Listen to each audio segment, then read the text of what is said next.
Hey guys, welcome back to EbTech's Coatings. Today I have a 5-foot stainless steel chemical strip tank for you, and with me to help me talk about it is Enrique. Tell me a little bit more about the strip tank. Well, this is our stainless steel strip tank. We have put a little water in here in the tank so you can see exactly how it works. You see right now there's a pipe right there that's air is shooting out of there.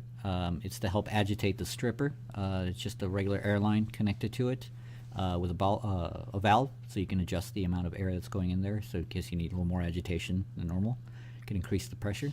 And that helps the stripper move around the part. So rather than just letting it soak, it'll actually move the stripper around to help the coating come off of it.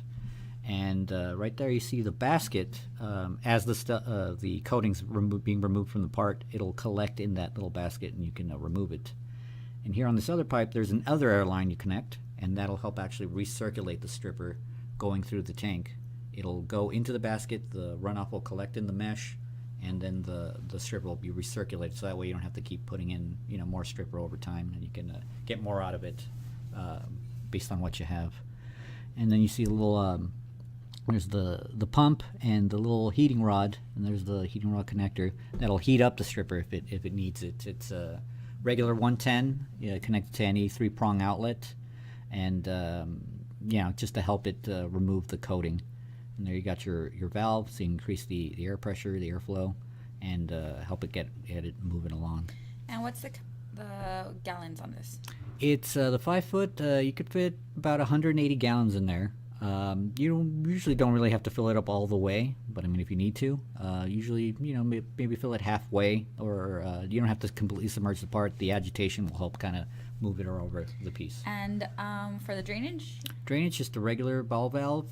You can put something underneath to collect the stripper once it's too dirty, or connect a hose and just lead it wherever you have to. And what's the cool features about this? Comes with a powder-coated stand and a lid, so if in case you really need to agitate it, you don't want anything splashing out of the tank, another stainless steel lid that you can put on top with some handles. And this runs about how much? How much? The price we have right now is we're going about $4,200, and you can call us and we'll give you shipping quotes. Any other questions, just give us a call.